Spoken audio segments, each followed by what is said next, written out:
On a beach in Dubai, engineers once buried a network of pipes beneath the sand, filled them with coolant, and set out to do something no civilization had ever seriously attempted.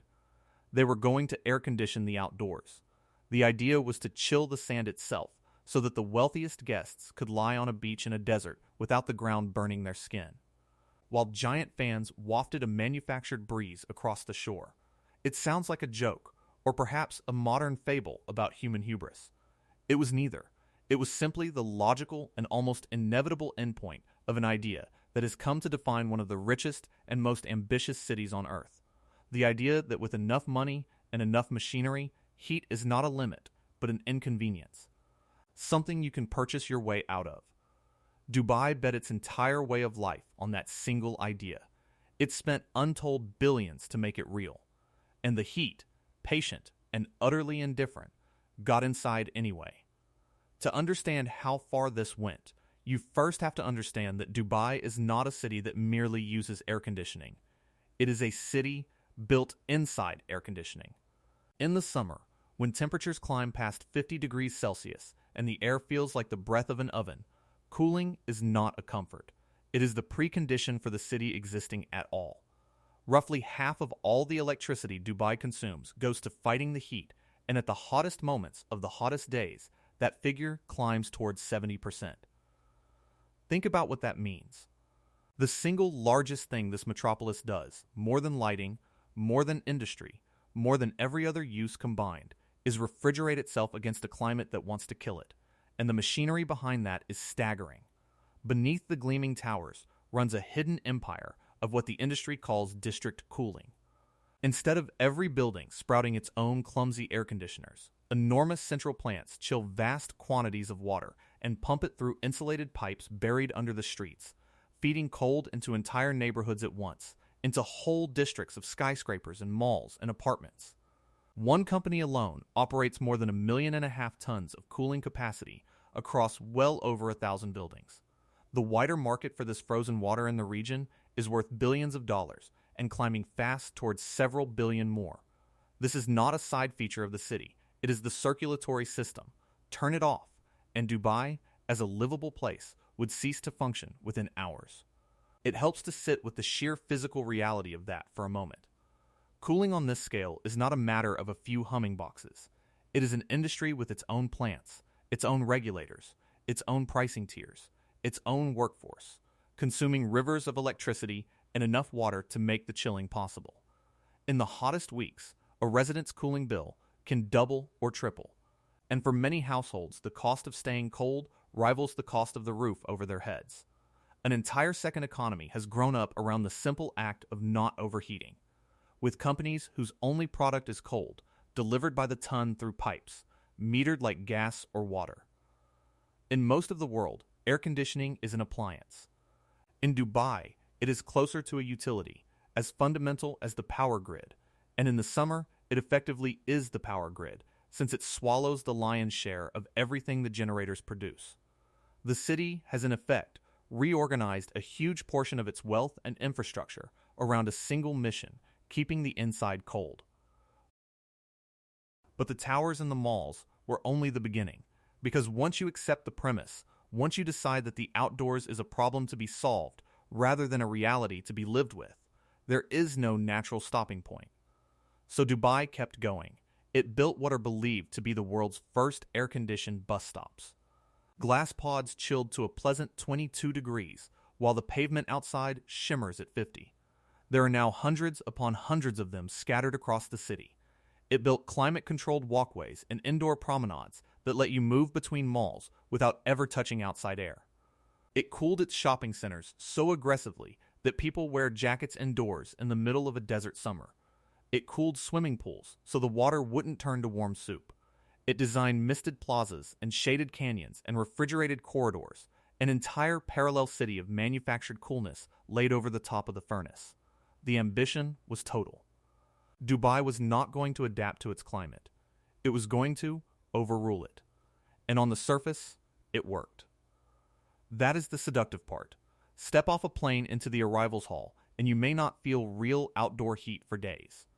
You move from a cooled terminal to a cooled car, to a cooled office, to a cooled mall to a cooled apartment, a chain of refrigerated boxes connecting one to the next. And the desert becomes something you observe through tinted glass, like weather on another planet. For the people who can live entirely inside that chain, Dubai delivers on its promise. The heat is banished. The impossible city stands. It is one of the most remarkable feats of environmental control humans have ever pulled off. Except, it isn't control. And here is where the whole story turns, on a single fact of physics that no amount of money can repeal. An air conditioner does not destroy heat. It cannot. It can only move it.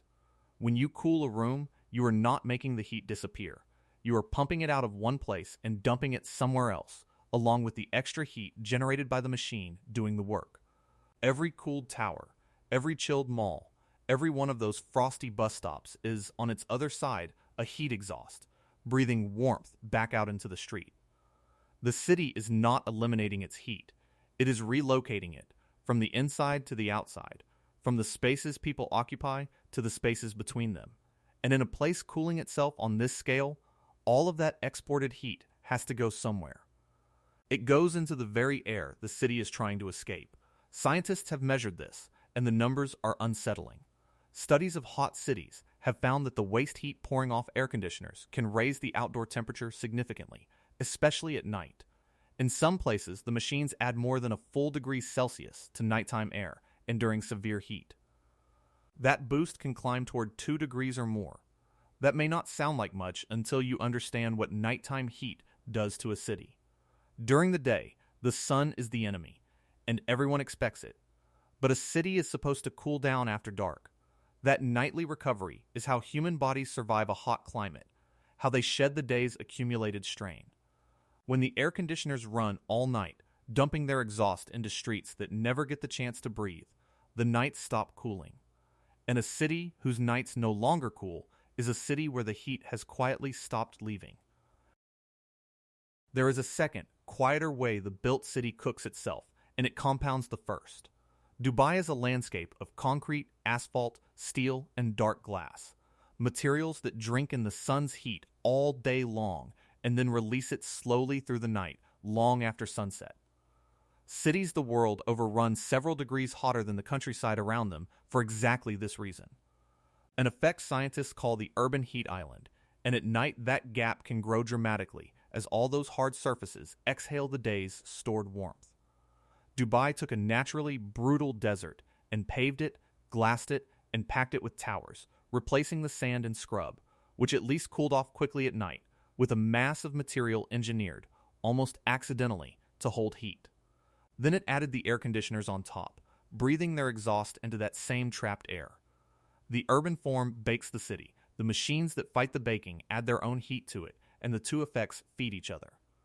The result is a place that has become, in measurable ways, hotter than the bare desert it was carved out of. Which is a strange and telling thing for a city that has spent so much money trying to be cooler than nature. So Dubai finds itself trapped inside a loop of its own making, and it is a vicious one. The hotter the outside air gets, the harder the air conditioners have to work to keep the inside cold. The harder they work, the more waste heat they pump into the outside. The more heat they pump out, the hotter the outside gets. Round and round it goes, a machine chasing its own tail, each turn of the cycle making the next turn worse. The city's solution to the heat is, in a small but real and measurable way, a source of the heat. Every degree it conquers indoors, it helps create outdoors. And the more of the outdoors it tries to conquer, with its cooled beaches and cooled bus stops and cooled plazas, the more exhaust it breathes into the air, and the hotter that air becomes. And this is only the intimate, local version of the loop. There is a far larger one wrapped around the whole thing. All of that cooling runs on electricity. And in this part of the world that electricity comes overwhelmingly from burning fossil fuels, mostly natural gas. So every ton of cold water pumped under the streets, every degree shaved off a shopping mall, is paid for in carbon poured into the atmosphere.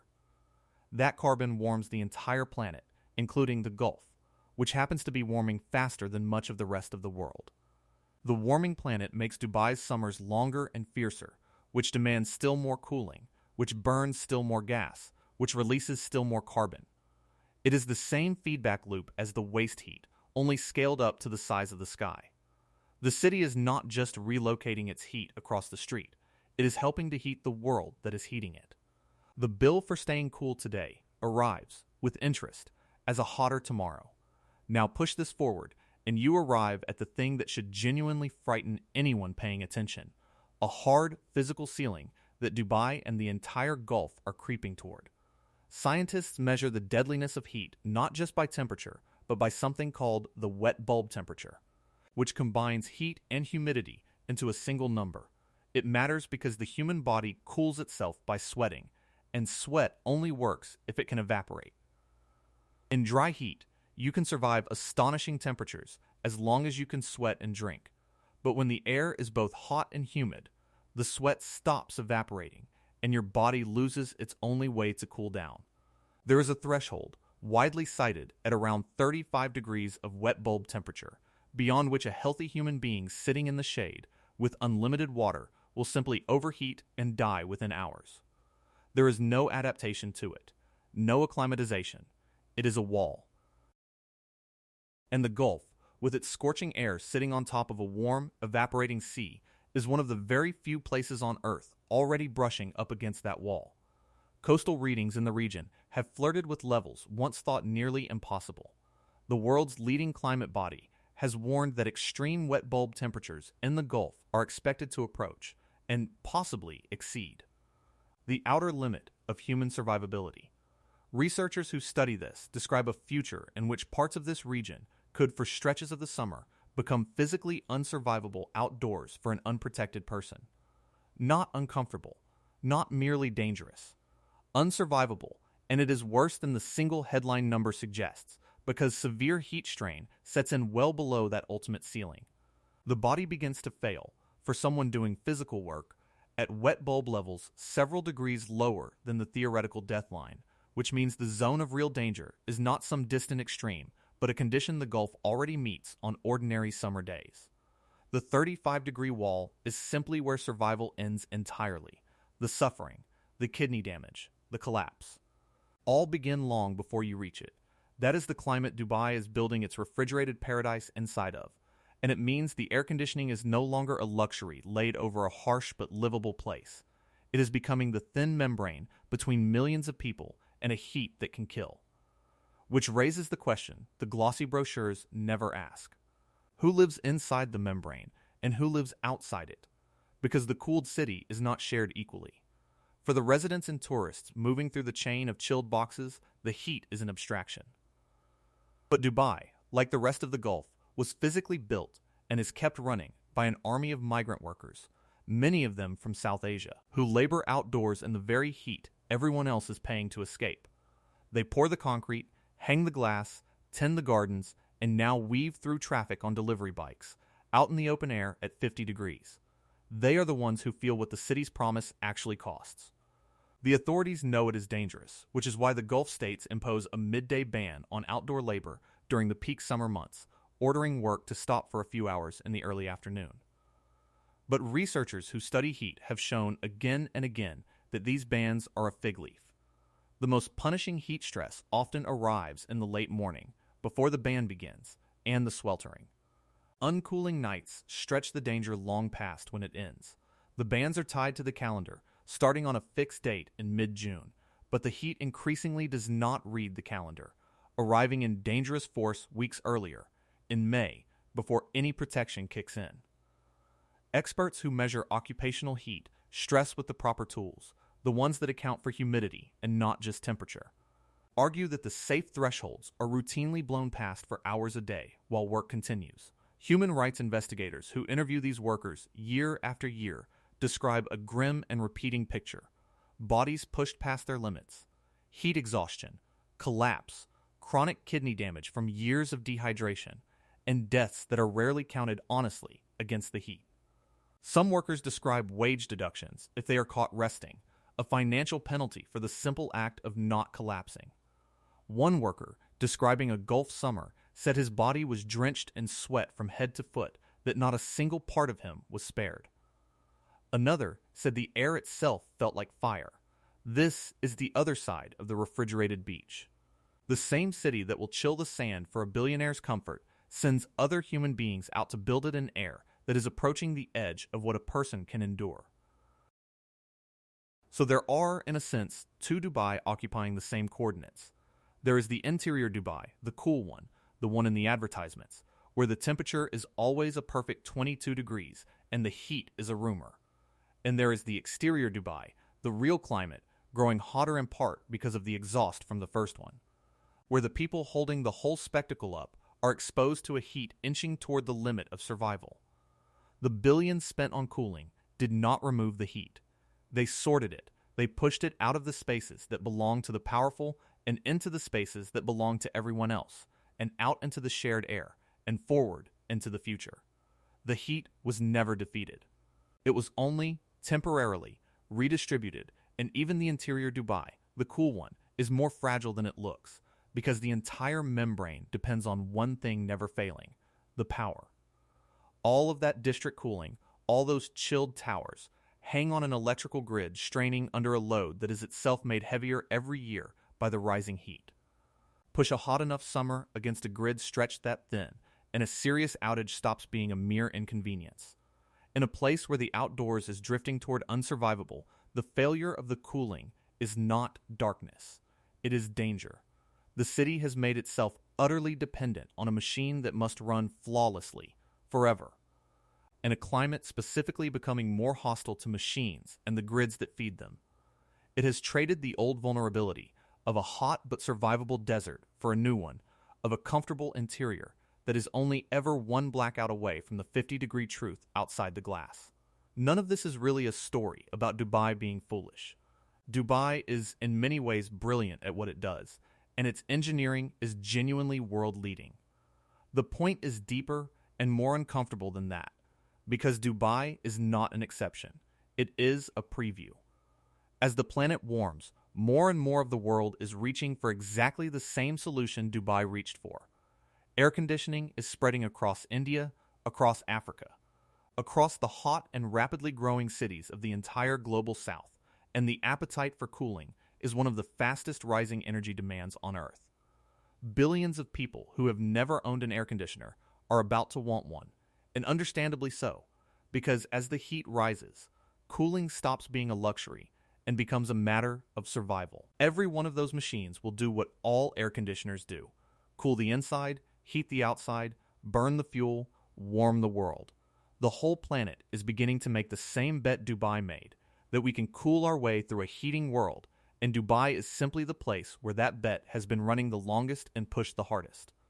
What looks today like an eccentric extravagance in one wealthy desert city is, in truth, a rehearsal for a choice the entire species is about to face, which is why what happens there matters far beyond the Gulf.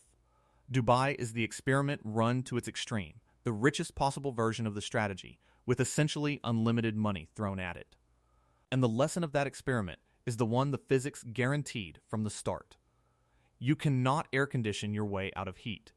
You can only decide where the heat goes, and who has to stand in it, and how much of it you shove forward onto the people and the years that come after you. The machine that cools your room warms your street. The city that cools its citizens warms its workers. The civilization that cools itself warms its planet. The heat is conserved. It always balances. It always, eventually, comes back. Dubai buried pipes beneath a beach to chill the sand, and for a while, in one small roped-off stretch of paradise, it worked. But step back far enough, and you can see the whole shape of it. The cooled beach sits inside a hotter city, which sits inside a hotter gulf, which sits inside a hotter world, each layer warmed a little more by the effort to cool the one inside it. The billions bought comfort, real comfort, for the people who could afford to stay within the glass. What they could not buy was an exit from thermodynamics. The heat that was pushed out of the towers pooled in the streets. The heat pushed out of the streets pooled in the sky. And the nights stopped cooling, and the sea kept warming, and the workers kept falling, and the summers kept lengthening, until it became undeniable that the heat had never actually left. It had only been waiting, out past the cold air and the tinted windows, for the machines to tire, or the power to flicker, or the arithmetic to finally come due. There is a strange humility buried in that, if the city chooses to hear it.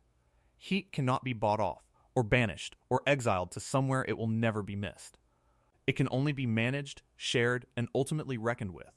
A civilization can refrigerate its rooms, but it cannot refrigerate its planet, and every attempt to do the first while ignoring the second only makes the second